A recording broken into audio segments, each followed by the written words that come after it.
Hello friend, कैसे हैं आप सब। उम्मीद है कि आप सब अच्छे हैं, आप लोगों की तैयारी अच्छी चली हुई। ठीक है दोस्तों, आज हम लोग के साथ सेट नंबर 9 डिस्कस करने वाले हैं और उम्मीद करते हैं कि सेट आप लोग को बहुत ही पसंद आएगा। ठीक है, और साथ साथ ये बोलना चाहते हैं कि मैथ एक नया चैनल है solution bye Jahangir, solution bye Jahangir, जहां पर मैथ का प्रैक्टिस कराया जा रहा है न्यूज़ चैनल पे। आप उस चैनल पे जाए, चैनल को सब्सक्राइब कर लें और वहां से मैथ का प्रैक्टिस कर सकते हैं। लिंक टेलीग्राम पर दे दिया गया है। ठीक है, वहाँ पर यूटोरिया का भी प्रैक्टिस सेट चल रहा है। ठीक है, तो जिनको प्रैक्टिस करना है तो news channel solution bye Jahangir पर जाएँ और वहाँ पर अपना मैथ प्रैक्टिस कर सकते हैं। ठीक है, चलिए तो हम यहाँ स्टार्ट करते हैं। Question number first, question number यहाँ पर फर्स्ट कहता है लिंगराज मंदिर कहाँ स्थित है। बिल्कुल इजी क्वेश्चन दे रखा, तो याद रखिए भुवनेश्वर में। भुवनेश्वर कहाँ है, तो याद रखिएगा ये उड़ीसा का कैपिटल है भुवनेश्वर। याद रखिएगा, बिल्कुल इजी सा क्वेश्चन दे रखा। और ये जो लिंगराज जो मंदिर है ये किस पत्थर का बना हुआ, तो याद रखिए लाल पत्थर का। याद रखिएगा लाल पत्थर का ये बना हुआ। ठीक है, चलिए आगे बढ़ते हम लोग। क्वेश्चन नंबर यहाँ पे 2 कहता है तृतीय बौद्ध संगीति किस स्थान पर आयोजित की गई थी। तृतीय पूछ रहा है कि कहाँ पर हुआ था, तो याद रखिएगा ये पाटलिपुत्रा में हुआ था। अब पाटलिपुत्रा जब हुआ तो उस वक्त किसका शासन काल था। अगर शासन काल पूछेगा तो याद रखिएगा किसका था, तो अशोक था। उस समय अध्यक्ष कौन था, तो याद रखिए मोगलुपुत्र तीस्त। और ये कब हुआ था, तो याद रखिए 255 में। याद 255 ईस्वी पूर्व में हुआ था। कहाँ हुआ था, तो पाटलिपुत्रा में। ठीक है, इस किसके शासनकाल में, तो अशोक के शासन। अब रहा कि पहला किसके शासनकाल में हुआ था, तो याद रखिए अजातशत्रु के शासनकाल में। और द्वितीय बौद्ध संगीति जो हुआ था वह कालाशोक के शासनकाल में। और चतुर हो जाएगा आपका कनिष्क के शासनकाल में। ठीक है, चलिए आगे बढ़ते हम लोग। ये रहा क्वेश्चन नंबर आपका 3। क्वेश्चन नंबर 3 कहता है किस मुगल शासक की पत्नी ने अपनी पति के लिए मकबरा बनाया था। ठीक है, तो इसका राइट आंसर आपको कौन होगा, डी हो जाएगा, नहीं हुमायूं ने। याद रखिएगा हुमायूं ने। ठीक है, चलिए ये रहा अगला प्रश्न। क्वेश्चन नंबर यहाँ 4 कहता है तैमूर लंग ने किस शासक के समय भारत पर आक्रमण किया था। उस समय भारत पर कौन शासन कर रहा था जब तैमूर लंग ने आक्रमण किया था, तो याद रखिएगा इसका राइट आंसर आपका बी हो जाएगा, नसरुद्दीन तुगलक। याद रखिए नसरुद्दीन तुगलक। ठीक है, चलिए और तैमूर लंग भारत पर कब आक्रमण किया था, तो याद रखिए 1398 ईस्वी में किया था। ठीक है, चलिए ये रहा क्वेश्चन नंबर आपका 5 कहता है महावीर ने अपना उपदेश किस भाषा में दिया था। महावीर ने अपना उपदेश किस भाषा में दिया था, तो याद रखिए इसका राइट आंसर आपका बी हो जाएगा, प्राकृत भाषा। आइए अगर बौद्ध धर्म की बात करें तो वो पाली भाषा। याद रखिएगा। ठीक है, चलिए अब रहा सवाल कि महावीर की बात हो जा रही है, तो याद रखिएगा महावीर कितने नंबर के जैन धर्म थे। याद रखिए तीर्थक थे, तो याद रखिए 24वें नंबर के ये तीर्थक थे। याद रखिएगा। चलिए क्वेश्चन नंबर यहाँ पर 6 कहता है निम्नलिखित में से कौन सा एक हड़प्पा कालीन बंदरगाह आपसे ये पूछा जा रहा है। ठीक है, तो याद इसका राइट आंसर आपका बी हो जाएगा लोथल। और लोथल कहाँ, तो याद रखिए गुजरात में है। और ये किस नदी के किनारे, तो याद रखिए भोगवान नदी के किनारे स्थित है। क्वेश्चन नंबर 7 कहता है निम्नलिखित में से किस ग्रंथ के अनुसार अशोक ने सबसे छोटे भाई को छोड़कर अपनी 99 भाइयों की हत्या करने के बाद राजगद्दी पर बैठा था। आपको बताना उस छोटे भाई का नाम बताना है कि छोटे भाई का नाम क्या था, तो याद है इसका राइट आंसर आपका ए था दीपवंश। याद रखिए दीपवंश सबसे छोटा भाई था। टोटल 100 भाई में से उसने 99 भाई को क्या किया था, कत्ल किया था। और दीपवंश को सिर्फ छोड़ा तो छोटा भाई था। क्वेश्चन नंबर यहाँ पे 8 कहता है मेगास्थिनिस निम्न में से किस के राज दरबार में दूत बनकर आया था। बिल्कुल इजी क्वेश्चन है, आप लोगों को तो पता ही होगा। तो याद है इसका राइट आंसर आपका डी हो जाएगा मौर्य वंश। याद रखिएगा मौर्य वंश। अशासक मेगास्थिनिस की बात हो रहा था, इसने इंडिका में मौर्य युग समाज और संस्कृति के साथ साथ पाटलिपुत्र नगर का भी उसमें वर्णन किया। ठीक है, सब याद रखिएगा। क्वेश्चन में 9 कहता है निम्नलिखित में किस प्राचीन भारतीय पुस्तक का अनुवाद अबुल फजल ने अय्यार ए दानिश के नाम से किया है, तो याद है इसका राइट आंसर का बी हो जाएगा पंचतंत्र। याद रखिए पंचतंत्र। ठीक है, क्वेश्चन नंबर 10 कहता है चंद्रगुप्त मौर्य ने सेल्यूकस निकेटर को कब हराया। ठीक है, तो याद रखिए इसका राइट आंसर आपका बी हो जाएगा 305 में। याद रखिए 305 में हराया था। अब जब चंद्रगुप्त की बात आती है तो इसकी मृत्यु कब हुई थी, तो याद रखिए 298 ईस्वी पूर्व में। और कहाँ हुआ था, श्रवण बेलगोला में इसकी मृत्यु हुई थी। किसका, चंद्रगुप्त मौर्य का। अब श्रवण बेलगोला की बात है तो ये कहाँ है, तो याद रखिए कर्नाटक में है। कहाँ है, तो कर्नाटक में है। याद रखिएगा। ठीक है, चलिए क्वेश्चन नंबर यहाँ पे 11 कहता है किस प्रकार की भूमि को अपरहत कहा जाता है, तो याद रखिए बिना जोती हुई जंगली भूमि को क्या कहा जाता है, अपरहत कहा जाता। ठीक है, चलिए ये रहा अगला प्रश्न। क्वेश्चन नंबर 12 कहता है खेरा का युद्ध किनके बीच हुआ था? खेरा का युद्ध किनके बीच हुआ था? याद रखिएगा साहू और ताराबाई। अब साहू की बात है, साहू कौन था? संभाजी का पुत्र था साहू, और ताराबाई के बीच क्या हुआ था? युद्ध हुआ था। ठीक है, और साथ से भी हुआ था। कौन सा युद्ध हुआ था? तो इसका नाम अब खेरा के युद्ध लिखा हुआ है, कब हुआ था? तो याद रखिए 1707 ईस्वी में हुआ था। ठीक है, चलिए ये रहा अगला प्रश्न। क्वेश्चन नंबर यहाँ पे 13 कहता है सिक्किम का भारत में विलयन किसने किया था? तो याद इसका राइट आंसर आपका सी हो जाएगा, लॉर्ड डलहौजी ने। याद रखिएगा लॉर्ड डलहौजी ने। ठीक है, क्वेश्चन नंबर 14 कहता है मुगल बादशाह बहादुर शाह द्वितीय का सेनापति कौन था जिसने 1857 के विद्रोह का नेतृत्व किया था? तो याद रखिए इसका राइट आंसर आपका बी हो जाएगा, बख्त खां। ठीक है, बख्त खां ने नेतृत्व किया था। ठीक है, चलिए क्वेश्चन नंबर 15 कहता है यंग बंगाल आंदोलन के संस्थापक थे तो कौन थे? तो याद रखिए इसका राइट आंसर आपका डी हो जाएगा, विनियन डेरेजियो। याद रखिए विनियन डेरेजियो जो थे युवा बंगाल यानी यंग बंगाल आंदोलन के संस्थापक थे। कब किए थे? तो याद रखिए 1826 ईस्वी में। याद रखिए 1826 ईस्वी में। ठीक है, चलिए ये रहा अगला प्रश्न। क्वेश्चन नंबर यहाँ पे क्वेश्चन नंबर 16 कहता है रंजीत सिंह एवं किस अंग्रेज अधिकारी के मध्य 1809 ईस्वी में अमृतसर की संधि हुई थी? तो याद रखिए इसका राइट आंसर आपका डी हो जाएगा, चार्ल्स मेटकॉप के साथ। याद रखिए चार्ल्स मेटकॉप के साथ संधि हुई थी। ठीक है, चलिए क्वेश्चन नंबर 17 कहता है दक्षिण भारत के ब्रह्मा समाज को क्या कहा जाता है? दक्षिण भारत के ब्रह्मा समाज को क्या कहा जाता है? तो याद रखिएगा इसका राइट आंसर आपका ए हो जाएगा, वेद समाज। अब जब वेद समाज की बात आ रही है तो वेद समाज की स्थापना किसने किया था? तो याद रखिए 1864 इसमें हुआ था। और किसने किया था? तो याद रखिएगा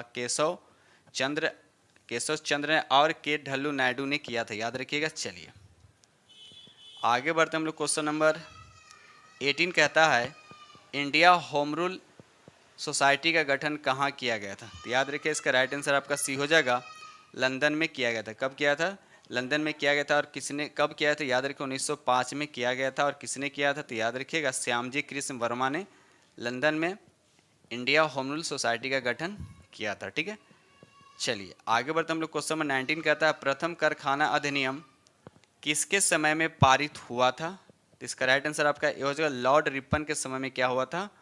पारित हुआ था। अब प्रथम कारखाना अधिनियम कब हुआ था? तो याद रखिए 1881 ईस्वी में। याद रखिए 1881 ईस्वी में। ठीक है, क्वेश्चन नंबर यहाँ पे 20 कहता है दादा भाई नौरोजी किस वर्ष ब्रिटिश हाउस ऑफ कॉमन्स हेतु चुने गए थे? तो याद रखिए इसका राइट आंसर आपका डी हो जाएगा, 1892 में। याद रखिए 1892 में चुने गए थे। ठीक है, चलिए क्वेश्चन नंबर 21 कहता है काकोरी षड्यंत्र कब घटित हुआ था? ये घटना कब हुआ था आपसे ये पूछा गया। तो याद रखिए इसका राइट आंसर आपका बी हो जाएगा, 9 अगस्त 1925 को। याद रखिए 9 अगस्त 1925 को। ठीक है, और कहाँ हुआ था? तो काकोरी नामक स्थान पे, इसलिए इसका नाम काकोरी षड्यंत्र पड़ा। ठीक है, चलिए आगे बढ़ते हैं हम लोग। क्वेश्चन नंबर यहाँ पे 22 कहता है व्हाई सोशलिज्म किसकी रचना है? व्हाई सोशलिज्म किसकी रचना है? तो याद है इसका राइट आंसर आपका बी हो जाएगा, जयप्रकाश नारायण का। ठीक है, चलिए ये रहा अगला प्रश्न। क्वेश्चन नंबर 23 भारत में अंग्रेजों के समय में प्रथम जनगणना किसके कार्यकाल में हुआ था? प्रथम पूछा जा रहा है किसके कार्यकाल में हुआ था? तो याद रखिएगा इसका राइट आंसर आपका सी होगा, लॉर्ड मेयो के कार्यकाल में हुआ था। ठीक है, लॉर्ड मेयो के कार्यकाल में हुआ था। लेकिन पूछा जाए कि लेकिन सही जनगणना नियमित जनगणना कब हुआ था? तो याद रखिए लॉर्ड रिपन के काल में नियमित जनगणना हुआ था। कब? तो याद रखिए 1881 में। ठीक है, चलिए क्वेश्चन नंबर यहाँ पर 24 कहता है किसके विरोध में भारत छोड़ो आंदोलन प्रारंभ किया गया था? तो याद रखिए इसका राइट आंसर आपका बी हो जाएगा, क्रिप्स मिशन। क्रिप्स मिशन के विरोध में भारत छोड़ो आंदोलन शुरू किया था। भारत छोड़ो आंदोलन कब शुरू किया गया था? तो याद रखिए 1942 ईस्वी में। याद रखिएगा। चलिए क्वेश्चन नंबर 25 कहता है भगत सिंह द्वारा केंद्रीय विधानसभा में कब बम फेंका गया? तो याद है इसका राइट आंसर आपका ए हो जाएगा, 8 अप्रैल 1929 को। याद रखिए 8 अप्रैल 1929 को। ठीक है, चलिए ये रहा अगला प्रश्न। क्वेश्चन नंबर 26 कहता है निम्नलिखित में कौन सी घटना पहले हुई है? आपको बताना है इसमें कौन सी घटना पहले। अगर हम साइमन कमीशन की बात करें तो ये हुआ था 1928 में, यानी फरवरी 1928 में इसका आगमन हुआ था। अगर वही हम बात करते हैं गांधी इरविन समझौता की, अगर गांधी इरविन समझौता की बात करते हैं तो ये हो जाएगा 4 मार्च 1931। डांडी मार्च की यात्रा की अगर हम बात करते हैं तो ये हो जाएगा आपका 1930। और सविनय अवज्ञा आंदोलन, ठीक है। सविनय अवज्ञा आंदोलन की अगर हम समाप्ति की बात करते हैं तो ये हो जाएगा 1934। तो इसमें देखिए कि कौन सी घटना पहले हुआ, तो याद रखिए यहाँ पर पहला ही ऑप्शन हो जाएगा आपका साइमन कमीशन का आगमन, राइट आंसर हो जाएगा, ठीक है। चलिए क्वेश्चन नंबर यहाँ पे 27 कहता है साइमन कमीशन के भारत आने का उद्देश्य क्या था, तो इसका यार राइट आंसर हो जाएगा आपका सी होगा प्रशासनिक सुधार। याद रखिए प्रशासनिक सुधार, ये भी क्वेश्चन बहुत बार रिपीट हो चुका है, ठीक है। चलिए दोस्तों वीडियो अच्छा लगा तो प्लीज़ लाइक जरूर कीजिएगा। जो फ्रेंड चैनल पर नए चैनल को सब्सक्राइब कर लीजिए। आप लोग के लिए इतना मेहनत करते हैं तो बस थोड़ा सा भी इससे अगर बेनिफिट हो रहा है तो प्लीज़ चैनल को लाइक कीजिएगा और सब्सक्राइब कर लीजिएगा, ठीक है। चलिए ये रहा क्वेश्चन नंबर आपका 28 कहता है रॉलेट एक्ट का प्रमुख उद्देश्य क्या था, तो याद रखिए इसका राइट आंसर आपका सी हो जाएगा क्रांतिकारी गतिविधियों पर रोक। याद रखिएगा क्रांतिकारी गतिविधियों पर रोक, ठीक है। चलिए ये रहा अगला प्रश्न क्वेश्चन नंबर 29 कहता है बंगाल विभाजन को रद्द किस समिति की अनुशंसा पर की गई थी, किस समिति की अनुशंसा पर की गई थी। याद रखिए इसका राइट आंसर आपका ये होगा अरुणडेल समिति। याद रखिए अरुणडेल समिति की अनुशंसा पे रद्द की गई थी, ठीक है। चलिए क्वेश्चन नंबर 30 कहता है मुस्लिम लीग की स्थापना कब हुई थी, ये भी क्वेश्चन बहुत बार रिपीट हो चुका है, तो याद रखिएगा इसका राइट आंसर आपका बी हो जाएगा 1906 में। और कहाँ हुआ था, तो याद रखिए ढाका के नवाब, ढाका में हुआ था। ढाका के नवाब समीउल्लाह खां और आगा खां के प्रयासों से 1906 में मुस्लिम लीग की स्थापना हुई थी। ये रहा क्वेश्चन नंबर 31 अखिल भारतीय अस्पृश्यता विरोधी लीग की स्थापना किसने की थी, तो याद रखिए इसका राइट आंसर आपका सी हो जाए महात्मा गांधी ने। महात्मा गांधी जी ने किए थे, कब किए थे, तो याद रखिए 1932 ईस्वी में, याद रखिएगा। क्वेश्चन नंबर 32 कहता है भारत में पहली बार आयकर कब लगाया था, पहली बार आयकर यानी टैक्स की बात किया जा रहा है कब लगाया गया था, तो याद रखिए 32 का राइट आंसर आपका ये हो जाएगा 1860 ईस्वी में, ठीक है। चलिए ये रहा क्वेश्चन नंबर आपका 33 कहता है जिया तरंग आंदोलन का संबंध किस राज्य से, जिया तरंग आंदोलन का संबंध किस राज्य से है, तो याद रखिए ये मणिपुर के राज्य से संबंधित है, ठीक है। चलिए आगे बढ़ते हम लोग। क्वेश्चन नंबर 34 कहता है भारत छोड़ो आंदोलन के दौरान जवाहरलाल नेहरू को किस जेल में कैद करके रखा गया था, तो याद रखिए इसका राइट आंसर आपका सी हो जाएगा अल्मोड़ा जेल में। अब बांकीपुर जेल में किसको रखा गया, तो याद रखिएगा राजेंद्र प्रसाद को। और आगा खां पैलेस में किनको रखा गया था, तो महात्मा गांधी को, याद रखिएगा। चलिए क्वेश्चन नंबर यहाँ पे 35 कहता है निम्नलिखित में से किस अभिलेख में अशोक को बुद्ध शाक कहा गया, तो याद रखिए इसका राइट आंसर आपका ये हो जाएगा मस्की में। मस्की में अशोक को बुद्ध शाक कहा गया, ठीक है। ये रहा क्वेश्चन नंबर आपका 36 हर्षवर्धन के शासनकाल में किस चीनी यात्री ने भारत की यात्रा की थी, तो याद रखिए इसका राइट आंसर आपका बी हो जाएगा हेन सांग, याद रखिएगा हेन सांग, ठीक है। चलिए क्वेश्चन नंबर 37 कहता है प्रसिद्ध नाटक मृच्छकटिकम, देखिए ये भी क्वेश्चन रिपीट हो चुका है। प्रसिद्ध नाटक मृच्छकटिकम किसने लिखा था, तो याद रखिए इसका राइट आंसर आपका बी हो जाएगा सुदरक ने लिखा था, याद रखिए सुदरक ने लिखा था, ठीक है। चलिए क्वेश्चन नंबर यहाँ पे 38 कहता है प्राथमिक स्तर पर भाषा शिक्षण का उद्देश्य यह है कि क्या उद्देश्य, इसका राइट आंसर बताइए, तो याद रखिए इसका राइट आंसर सी हो जाएगा बच्चे विभिन्न स्थितियों में भाषा का प्रभावी प्रयोग कर सके, ठीक है। इसका राइट आंसर आपका सी हो जाएगा, ठीक है। चलिए क्वेश्चन नंबर यहाँ पे 39 कहता है बच्चों की भाषा का आकलन करने के लिए सबसे उचित तरीका क्या है, ये आपको बताना सबसे उचित तरीका क्या है, तो याद रखिएगा इसका राइट आंसर आपका बी हो जाएगा बच्चों को भाषा प्रयोग का अवलोकन करना, याद रखिए बच्चों को भाषा प्रयोग का अवलोकन करना, ठीक है। चलिए ये रहा अगला प्रश्न क्वेश्चन नंबर 40 कहता है सतत एवं व्यापक मूल्यांकन किस लिए आवश्यक है, तो याद है इसका राइट आंसर आपका डी होगा यह समझने के लिए कि अभिगम का किस प्रकार अवलोकन किया जाता है वह सुधार किया जा सकता है, ठीक है। चलिए ये रहा अगला प्रश्न क्वेश्चन नंबर 41 कहता है शैशव काल की अवधि है, बताना शैशव काल की अवधि है, तो याद है इसका राइट आंसर आपका ए हो जाएगा जन्म से 2 वर्ष तक, याद रखिए जन्म से 2 वर्ष, ठीक है। क्वेश्चन नंबर 42 का था निम्नलिखित में कौन सा बीज नहीं, आपसे पूछा कौन इसमें सीड नहीं है, तो याद रखिए इसका राइट आंसर सी हो जाएगा साबुनदाना जो है सीड नहीं होता, ठीक है।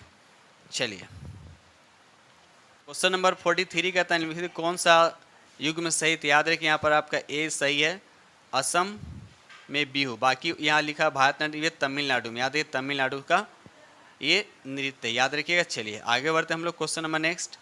क्वेश्चन में यहाँ 44 कहता है प्राथमिक स्तर पर पर्यावरण अध्ययन में समुदाय सीखने और सिखाने का एक महत्वपूर्ण संसाधन है, क्योंकि, तो याद रखिए इसका राइट आंसर आपका डी हो जाएगा। यह वास्तविक स्थितियों में सिखाने के अवसर उपलब्ध कराते हैं, ठीक है, राइट आंसर आपका डी हो जाएगा। ठीक है, चलिए क्वेश्चन नंबर 45 कहता है टेरा रोसा मिट्टी किसके लिए उपयुक्त है, ये आपको बताना, तो याद है इसका राइट आंसर आपका बी हो जाएगा, कहवा के लिए, याद रखिए कहवा के लिए उपयुक्त है। ठीक है, चलिए आगे बढ़ते हम लोग क्वेश्चन नंबर, अगला क्वेश्चन 46 कहता है दीनदयाल बंदरगाह कहाँ अवस्थित है, तो याद रहे इसका राइट आंसर आपका बी हो यानी गुजरात में है। तो याद है दीनदयाल बंदरगाह जो है, ठीक है, एक कांडला बंदरगाह पहले इसका नाम था और 2017 में इसका नाम बदलकर दीनदयाल बंदरगाह कर दिया गया। ठीक है, चलिए अब यहाँ पर आपको मिलान करना, थोड़ा सा इसको छोटा कर दूँ। चलिए यहाँ पर देखिए आपको मिलान करना यहाँ पे, ठीक है, तो यहाँ पर देखिए लिखा गया कि भारतीय प्रणाली विज्ञान सर्वेक्षण केंद्र कहाँ थी, ये कोलकाता में है, मतलब ए का 2 हो जाएगा। तो ए का 2 हो जाए तो बस एक ही ऑप्शन तो यहाँ पर दे रखा नहीं, राइट आंसर आपका क्या हो जाएगा, डी हो जाएगा। बाकी आप लोग मिला लीजिएगा। बी का हो जाएगा 3 भोपाल, और सी का हो जाएगा आपका, सी का हो जाएगा 4 यानी भारतीय वन संरक्षण केंद्र का देहरादून में, और डी का हो जाएगा आपका 1। ठीक है, चलिए क्वेश्चन नंबर 48 कहता है राष्ट्रमंडल खेल 2022 के संबंध में निम्नलिखित में से कौन सा कथन सही है आपको बताना है। तो याद रखिएगा इसका राइट आंसर आपको कौन हो जाएगा, तो यहाँ पर सी हो जाएगा यानी 1 और 3, याद रखिएगा 1 और 3। ठीक है, चलिए आगे बढ़ते क्वेश्चन नंबर 49। हाल ही में अंतर्राष्ट्रीय शतरंज महासंघ का उपाध्यक्ष किसे चुना गया है, तो याद रखिए इसका राइट आंसर आपका ये हो जाएगा विश्वनाथन आनंद को चुना गया, याद रखिएगा। चलिए क्वेश्चन नंबर 50 कहता है निम्नलिखित में से किस देश ने चंद्रमा पर अपना पहला अंतरिक्ष यान यानी दानुरी लॉन्च किया है, तो याद रखिए इसका राइट आंसर आपका बी हो जाएगा दक्षिणी कोरिया, याद रखिएगा दक्षिणी कोरिया। ठीक है, चलिए ये रहा क्वेश्चन नंबर आपका 51 कहता है निम्नलिखित में से किस मंत्रालय द्वारा आज़ादी के अमृत महोत्सव के तहत बढ़े चलो अभियान की शुरुआत की गई, किस मंत्रालय के द्वारा, तो याद रखिए इसका राइट आंसर आपका सी होगा संस्कृत मंत्रालय के द्वारा शुरुआत की गई। ठीक है, चलिए ये रहा अगला प्रश्न क्वेश्चन नंबर 52। निम्नलिखित में से कौन सा रोग जीवाणु संक्रमण है जो यौन स्पर्श के माध्यम से प्रेषित हो जाता है, तो याद रखिए इसका राइट आंसर आपका ए हो जाएगा गोनोरिया रोग, याद रखिए गोनोरिया रोग। ठीक है, चलिए ये रहा अगला प्रश्न क्वेश्चन नंबर 53 कहता है निम्नलिखित में कौन सा HIV यानी एड्स का इलाज नहीं है, तो आपको बताना है इसका राइट आंसर कौन होगा, तो बी हो जाएगा रक्तदान, याद रखिएगा रक्तदान। क्वेश्चन नंबर यहाँ 54 कहता है निम्नलिखित में कौन सा कवक रोग है जो गेहूं के पौधों को प्रभावित करता है, तो याद है इसका राइट आंसर आपका ए हो जाएगा रस्ट प्रभावित करता है। ठीक है, चलिए अगला प्रश्न क्वेश्चन नंबर 55 कहता है निम्नलिखित में से कौन सा असत्य फल का उदाहरण, आपको बताना सत्य फल का उदाहरण है, तो याद रखिए इसका राइट आंसर आपका बी होगा स्ट्रॉबेरी जो है यह सत्य फल का उदाहरण है। ठीक है, चलिए अगला प्रश्न क्वेश्चन नंबर यहाँ 55 कहता है पाचन तंत्र में अग्न्याशय का क्या कार्य, पाचन तंत्र में अग्न्याशय का कार्य क्या है ये बताना, तो याद रखिए इसका राइट आंसर आपका सी हो जाएगा रक्त शर्करा के स्तर को कंट्रोल करना, मतलब नियंत्रित करना। ठीक है, चलिए क्वेश्चन नंबर 57 कहता है DNA में कितने नाइट्रोजनी क्षार पाए जाते हैं, तो याद है इसका राइट आंसर आपका सी हो जाएगा यानी 4 पाए जाते हैं, यानी 4 पाए जाते हैं। ठीक है, चलिए ये रहा अगला प्रश्न क्वेश्चन नंबर 58 कहता है निम्नलिखित में से कौन सी सभी यूकैरियोटिक कोशिकाओं की विशेषता है, तो याद है इसका राइट आंसर आपका सी हो जाएगा एक झिल्ली युक्त नाभि की उपस्थिति। ठीक है, चलिए ये रहा क्वेश्चन नंबर आपका 59 कहता है पौधों में प्रकाश संश्लेषण को नियंत्रित करने वाले एंजाइम के उत्पादन के लिए कौन से सूक्ष्म पोषक तत्व की आवश्यकता होती है, तो याद है इसका राइट आंसर आपका सी हो यानी मैगजीन, मैगजीन का सिंबल क्या होता है, तो Mn होता है, याद रखिएगा। चलिए अगला प्रश्न क्वेश्चन नंबर 60 कहता है महिला प्रजनन प्रणाली में ओव्यूलेशन शुरू करने के लिए कौन सा हार्मोन्स उत्तरदायी होता है, तो याद इसका राइट आंसर आपका सी होगा ल्यूटिनाइजिंग, क्या नाम है, ल्यूटिनाइजिंग हार्मोन्स, याद रखिएगा। चलिए और ये कहाँ से स्रावित होता है, याद है पिट्यूटरी ग्रंथि से स्रावित होता है। ठीक है, चलिए क्वेश्चन नंबर यहाँ पे 61 कहता है चिकित्सा स्थितियों का निदान करने के लिए MRI में किसका उपयोग नहीं होता है? तो याद रहे इसका राइट आंसर आपका बी यानी एक्सरे का उपयोग उसमें नहीं किया जाता। ठीक है, चलिए क्वेश्चन नंबर 62 कहता है निम्नलिखित में कौन सा कारक गुरुत्वीय त्वरण जी को प्रभावित नहीं करता? जी को प्रभावित नहीं करता है तो याद रहे इसका राइट आंसर आपका ये होगा वस्तु का द्रव्यमान। वस्तु का द्रव्यमान जो है, वस्तु का द्रव्यमान कहीं भी रहेगा, सभी जगह सेम, चाहे अर्थ पे ले जाए चाहे मून पे ले जाए। ठीक है, चलिए आगे बढ़ते हम लोग। क्वेश्चन नंबर यहाँ पर 53 कहता है वायुमंडलीय दबाव किसी तरल का क्वथनांक को कैसे प्रभावित करता है? तो याद रहे इसका राइट आंसर आपका ए हो जाएगा बढ़ते वायुमंडलीय दाब के साथ क्वथनांक भी क्या हो जाता है? बढ़ जाता है। ठीक है, चलिए आगे बढ़ते हम लोग क्वेश्चन नंबर नेक्स्ट। ये रहा क्वेश्चन नंबर आपका 64 कहता है उस घटना का क्या नाम है जिसके कारण आकाश नीला दिखाई? तो बिल्कुल इजी क्वेश्चन, याद है कि प्रकाश के परिकिरणन के कारण ऐसा होता है। ठीक है, चलिए क्वेश्चन नंबर 65 कहता है निम्नलिखित में कौन सा कारक ध्वनि की गति को प्रभावित करता है? तो यहाँ पर देखिए तापमान भी प्रभावित करता है, ऊंचाई भी करता है और आर्द्रता भी करता है। तो आपको बताना यहाँ पर राइट आंसर कौन होगा, कौन नहीं करता पूछ रहा है, कौन नहीं? तो उपयुक्त में से सभी तो करता ही है, तो यहाँ पर राइट आंसर आपका क्या हो जाएगा? डी हो जाएगा, याद रखिए डी हो जाएगा। ठीक है, चलिए क्वेश्चन नंबर यहाँ पे 66 कहता है निम्नलिखित में से किस पदार्थ में उच्चतम विद्युत चालकता होता है? याद रखिए बिल्कुल जी क्वेश्चन है, यानी चांदी। चांदी का संकेत क्या होता है? एजी होता है। ठीक है, चलिए आगे बढ़ते हम लोग। क्वेश्चन नंबर 67 कहता है प्रकृति में पाया जाने वाला सोडियम क्लोराइड निम्नलिखित में से कौन सा खनिज होता है? यह आपसे पूछा जा रहा है। तो याद रखिए इसका राइट आंसर आपका ये हो जाएगा हैलाइट होता है। क्या होता है? हैलाइट होता है। अब यहाँ नमक की बात हो रहा है तो सोडियम क्लोराइड नमक बोलते हैं, इसका फॉर्मूला होता है NaCl, याद रखिएगा। चलिए क्वेश्चन नंबर 68 कहता है निम्नलिखित में कौन सा कथन सही सुमेलित नहीं? यह आपसे पूछा गया। तो याद है इसका राइट आंसर आपका सी हो जाएगा सबसे हल्की धातु सोडियम। ये गलत बात है, सबसे हल्की धातु लिथियम होता है, याद रखिएगा लिथियम होता है, इसलिए स्टेटमेंट जो दे रखा है ये गलत है। ठीक है, चलिए क्वेश्चन नंबर यहाँ पे 69 कहता है निम्नलिखित में किसे मूर्खों का सोना कहा जाता है? तो याद रखिएगा आयरन पायराइड को कहा जाता है। किसको कहा जाता है?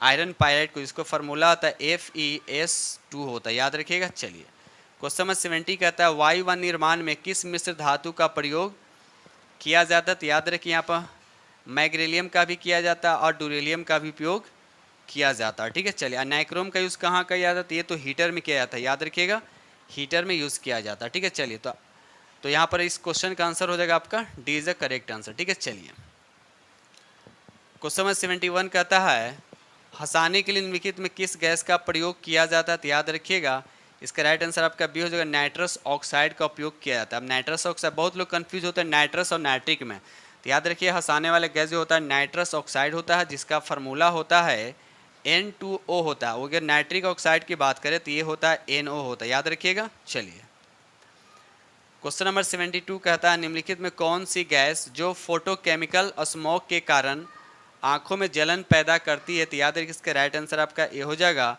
एक्रोलिन, याद रखिएगा एक्रोलिन। ठीक है, चलिए क्वेश्चन नंबर 73 कहता है गैसों के आयतन दाब विभिन्न नियम तापों पर आचरण को दर्शाने के लिए आरेखित चक्र रेखा क्या कहलाती है? तो याद इसका राइट आंसर आपका ये हो जाएगा आइसोथर्मल्स कहलाता है। क्या कहलाता है? आइसोथर्मल्स कहलाता है। ठीक है, चलिए आगे बढ़ते हैं हम लोग। चलिए यहाँ पर क्वेश्चन दे रखा है आपको क्वेश्चन नंबर 74 कहता है निम्नलिखित में से कौन सा मौलिक अधिकार भारतीय नागरिकों को प्राप्त है और गैर भारतीय नागरिकों को यानी विदेशी को प्राप्त नहीं? था आपको बताना है इसका राइट आंसर कौन होगा। तो विचार एवं अभिव्यक्ति ये भी राइट, ये भी होगा। शांतिपूर्ण सम्मेलन ये भी सही है। अल्पसंख्यकों का अधिकार यानी 1 2 3, तो 1 2 3 किस ऑप्शन में है? यानी सी में। ठीक है, चलिए क्वेश्चन नंबर 75 कहता है कौन सा संविधान संशोधन अधिनियम संसद के सदस्य और विधानसभा सदस्यों की अयोग्यता से संबंधित है? तो याद है इसका राइट आंसर आपका बी हो जाएगा 92वां संविधान संशोधन। याद रखिए 52 संविधान संशोधन ये कब हुआ था? तो याद रखिए 1985 में, याद रखिएगा। चलिए अब इसी संशोधन में 10वीं सूची को क्या किया था? जोड़ा गया था, याद रखिएगा। 10वीं सूची जो है दल बदल से संबंधित है। ठीक है, चलिए सब फैक्ट याद रखिएगा। क्वेश्चन नंबर 76 कहता है निम्नलिखित में से यह कथन किनका है कि राज्य की नीति निदेशक सिद्धांत एक ऐसा चेक है जो बैंक की सुविधा अनुसार अदा किया जा सकता है। किसका स्टेटमेंट? याद रखिए इसका राइट आंसर आपका ए हो जाएगा, केटी शाह को। याद रखिएगा केटी शाह को। ठीक है, चलिए अगला प्रश्न कहता है निम्नलिखित में से अंतर्राष्ट्रीय परिषद का अध्यक्ष कौन होता है? तो याद रखिए इसका राइट आंसर आपका सी हो जाएगा, प्रधानमंत्री। याद रखिएगा प्रधानमंत्री। क्या लिखा हुआ है? निम्नलिखित में से अंतर्राज्यीय लिखा हुआ है ना, अंतर्राज्यीय परिषद का अध्यक्ष कौन होता है? तो याद रखिएगा प्रधानमंत्री होते हैं। ठीक है, चलिए आगे बढ़ते हैं हम लोग। ये रहा क्वेश्चन नंबर आपका 78, कहता है भारत के संविधान का कौन सा अनुच्छेद भारतीय निर्वाचन आयोग की स्थापना से संबंधित है? तो याद है इसका राइट आंसर आपका ए हो जाएगा, अनुच्छेद 324। याद रखिए अनुच्छेद 324। ठीक है, चलिए क्वेश्चन नंबर 79 कहता है निम्नलिखित में से भारत के संविधान में 5वीं अनुसूची और 6ठी अनुसूची के उपबंध का संबंध है, ये बताना है। तो इसका राइट आंसर आपका बी हो जाएगा, अनुसूचित जातियों के हितों के संरक्षण के लिए। याद रखिएगा। चलिए ये रहा क्वेश्चन नंबर आपका 80, कहता है भारत में सरकार की संसदीय प्रणाली कहाँ से ग्रहण की गई है? तो याद रखिए इसका राइट आंसर आपका बी हो जाएगा, ब्रिटिश संविधान से। याद रखिए ब्रिटिश के संविधान से। ठीक है, चलिए क्वेश्चन नंबर 81 कहता है मौलिक अधिकारों के कार्यान्वयन से संबंधित मुकदमे न्यायालय के किस अधिकार क्षेत्र में आते हैं? ये आपसे पूछा गया। तो याद रखिएगा इसका राइट आंसर आपका बी हो जाएगा, सर्वोच्च न्यायालय का प्राथमिक क्षेत्राधिकार में आता। ऑप्शन बी आपका करेक्ट आंसर होगा। ये रहा क्वेश्चन नंबर आपका 82, कहता है भारतीय संविधान के सदस्यों का चुनाव कैसे हुआ था? तो याद रखिए इसका राइट आंसर आपका सी हो जाएगा, विभिन्न प्रांतों की विधानसभा द्वारा चुना गया था। याद रखिए इसका राइट आंसर आपका सी हो जाएगा। ठीक है, चलिए ये रहा क्वेश्चन नंबर आपका 83 कहता है किस संशोधन के तहत राष्ट्रपति को कोई भी सलाह मंत्रिपरिषद द्वारा पुनर्विचार किए जाने के लिए वापस भेजने का अधिकार प्रदत्त की गई? तो आपको बताना है किन संशोधन के तहत। याद राइट आंसर आपका बी हो जाएगा, 44वां संविधान संशोधन। ये कब हुआ था? तो याद रखिएगा 1978 ईस्वी में हुआ था। ठीक है, चलिए आगे बढ़ते। क्वेश्चन नंबर 84 कहता है किस संविधान संशोधन में से किस एक के अंतर्गत दिल्ली राष्ट्रीय राजधानी बन रहा? कौन सा संविधान संशोधन था? तो याद रखिए राइट आंसर आपका बी हो जाएगा, 69वां संविधान संशोधन। और किस अधिनियम कब हुआ था? तो 1991 में। ठीक है, चलिए आगे बढ़ते हम लोग। क्वेश्चन 85 कहता है भारत में राष्ट्रपति द्वारा अनुच्छेद 123 के तहत जारी अध्यादेश संसद के सत्र प्रारंभ होने के बाद कितने समय तक प्रभावी रह सकता है? तो याद रखिए इसका राइट आंसर आपका बी हो जाए, यानी 6 सप्ताह तक। याद रखिए 6 सप्ताह तक प्रभावी रह सकता है। ठीक है, चलिए क्वेश्चन 86 कहता है पंचायती राज संस्थाओं के आरक्षण संबंधी प्रावधान की चर्चा किस अनुच्छेद के तहत की गई है? तो याद है इसका राइट आंसर आपका बी हो जाएगा, अनुच्छेद 243 के डी के तहत। याद रखिएगा। चलिए ये रहा क्वेश्चन नंबर आपका 87 कहता है यूके सिन्हा समिति निम्न में से किससे संबंधित है? तो याद है इसका राइट आंसर आपका सी हो जाएगा, सूक्ष्म लघु और एवं माध्यम उद्योग से संबंधित है। याद रखिएगा। चलिए क्वेश्चन नंबर यहाँ पर 88 कहता है निम्नलिखित में से किस पंचवर्षीय योजना ने मानव विकास को सभी विकासात्मक प्रयासों के मूल रूप में मान्यता दी है? तो याद रखिए इसका राइट आंसर कौन होगा? तो सी हो जाएगा, 8वीं पंचवर्षीय योजना। 8वीं पंचवर्षीय योजना का कब से कब था? तो याद रखिए 1992 से 1997। याद रखिएगा। चलिए क्वेश्चन नंबर हम 89 की तरफ आते हैं। निम्नलिखित में किस वित्तीय वर्ष पहली बार बिहार आर्थिक सर्वेक्षण प्रकाशित किया गया था? तो याद रखिए इसका राइट आंसर आपका सी हो जाएगा, 2006 से 2007।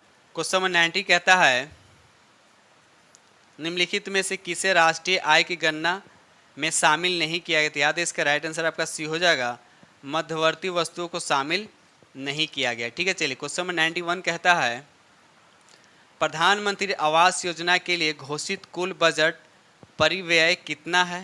तो याद रखिए इसका राइट आंसर आपका डी हो जाएगा, 79,000 करोड़ रुपया। याद रखिएगा। चलिए ये रहा क्वेश्चन नंबर आपका 92 कहता है निम्नलिखित में से कौन सा मैदान रचनात्मक मैदान का उदाहरण है? आपसे पूछा रचनात्मक मैदान का उदाहरण है, तो याद है इसका राइट आंसर आपका डी हो जाए, हंगरी का मैदान। याद रखिएगा हंगरी का। क्वेश्चन नंबर आपका 93 कहता है विश्व के प्रमुख द्वीपों के समूह के संदर्भ में कौन सा तथ्य गलत है? आपसे पूछा गया था। बैफिन द्वीप उत्तरी ध्रुव महासागर में सही है, ब्रिटेन पश्चिमी अटलांटिक, ये गलत है, पश्चिमी नहीं होना चाहिए, यहाँ पर उत्तरी होना चाहिए। क्या होना चाहिए? उत्तरी अटलांटिक महासागर। बाकी मेडागास्कर हिंद महासागर, ग्रीनलैंड आर्कटिक महासागर, तो ये तीनों सही है। बी आपका गलत है, पश्चिम नहीं होना चाहिए, यहाँ पर उत्तरी अटलांटिक महासागर होना चाहिए। ठीक है, चलिए अगला प्रश्न क्वेश्चन नंबर 94 कहता है निम्नलिखित में से भांगरा नागल किस राज्य की संयुक्त परियोजना में से एक है? तो याद इसका राइट आंसर आपका सी हो जाएगा, हरियाणा, राजस्थान और पंजाब। ठीक है, अब भाखड़ा नागल जो किस नदी पे? तो याद रखिए सतलज नदी पे, याद रखिएगा। चलिए आगे बढ़ते हैं हम लोग।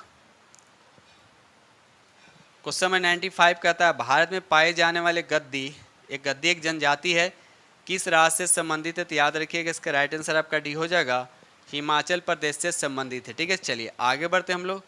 क्वेश्चन नंबर 96 कहता है भारत के बंदरगाहों का सही क्रम उत्तर से दक्षिण निम्नलिखित में से क्या है? ये आपको बताना, उत्तर से दक्षिण। तो याद इसका राइट आंसर आपका सी हो जाएगा, कांडला, हल्दिया और पारादीप और कोची। याद रखिए उत्तर से दक्षिण की बात किया जा रहा है। ठीक है, अब पूछा है कि भारत में कितने मुख्य बंदरगाह? तो याद रखिए 13 मुख्य बंदरगाह, याद रखिए 13 जो है मुख्य बंदरगाह। ठीक है, चलिए क्वेश्चन नंबर 97 कहता है निम्नलिखित में से भारत की सबसे लंबी राष्ट्रीय राजमार्ग कौन सा? तो ये भी बहुत बार क्वेश्चन डिस्कस किया जा चुका है, तो याद रखिएगा इसका राइट आंसर आपका बी हो जाएगा, यानी NH-44। और ये श्रीनगर से कन्याकुमारी तक इसकी लंबाई कितना है? तो 3745 किलोमीटर इसकी कुल लंबाई, याद रखिएगा। चलिए क्वेश्चन नंबर 98 कहता है किस प्रकार की मिट्टी में कार्बनिक पदार्थ की बहुलता होती है, यानी सबसे ज़्यादा पाया जाता है? तो याद रखिए इसका राइट आंसर आपका बी हो जाए, यानी काली मिट्टी में। ठीक है, काली मिट्टी में।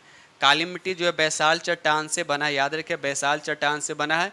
इसे रेगुर मिट्टी भी कहा जाता है और साथ साथ इसको काली कपास मिट्टी भी कहा जाता है। तो काली कपास मिट्टी इसलिए कहा जाता है कि काली मिट्टी में कपास की खेती की जाती है। चलिए रहा क्वेश्चन नंबर आपका 99 कहता है अलकनंदा और पिंडार नदी का संगम स्थल पूछा जा रहा है कि अलकनंदा और पिंडार जो है इसका संगम स्थल का, तो याद रखिएगा कर्णप्रयाग, याद रखिएगा कर्णप्रयाग। अगर उसी तरह से अगर हम बात करें अलकनंदा और भागीरथी, अलकनंदा और भागीरथी कहाँ मिलते हैं? तो याद रखिए ये मिलते हैं देवप्रयाग में, याद रखिएगा देवप्रयाग में मिलते हैं। अगर वही हम बात करते हैं अलकनंदा प्लस मंदाकिनी की बात करते हैं तो ये रुद्रप्रयाग में मिलते हैं, याद रखिएगा सब चीज़ें फैक्ट। चलिए क्वेश्चन में यहाँ पर 100 कहता है निम्नलिखित में से भारत का कौन सा पठार भारत की खनिज हृदय भूमि के रूप में जाना जाता है, यानी उसको बोला था खनिजों का रूढ़ कहा जाता है। ठीक है, याद रखिए तो भारत खनिज हृदय भूमि के रूप में जाना जाता है। तो याद रखिए इसका राइट आंसर आपका सी हो जाएगा, छोटा नागपुर का पठार, छोटा नागपुर का पठार। इस पठार में कोयला, लौह अयस्क, बॉक्साइट, चूना पत्थर जैसे खनिज प्रचुर मात्रा में पाया जाता है। इसीलिए क्वेश्चन आप लोगों के साथ 100 क्वेश्चन डिस्कस किया हूँ और उम्मीद करता हूँ कि ये सेशन या इस सेट आप लोग को बहुत ही पसंद आएगा। अगर पसंद है प्लीज़ लाइक ज़रूर कीजिएगा। जो फ्रेंड इस चैनल पर नए हैं उनसे रिक्वेस्ट है कि चैनल को सब्सक्राइब कर लीजिएगा और साथ में बेल आइकन को प्रेस करना नहीं भूलें। ठीक है, तो इसी के साथ हम वीडियो करते हैं समाप्त। अब मिलते हैं आप लोग से नेक्स्ट वीडियो में, तब तक के लिए थैंक यू।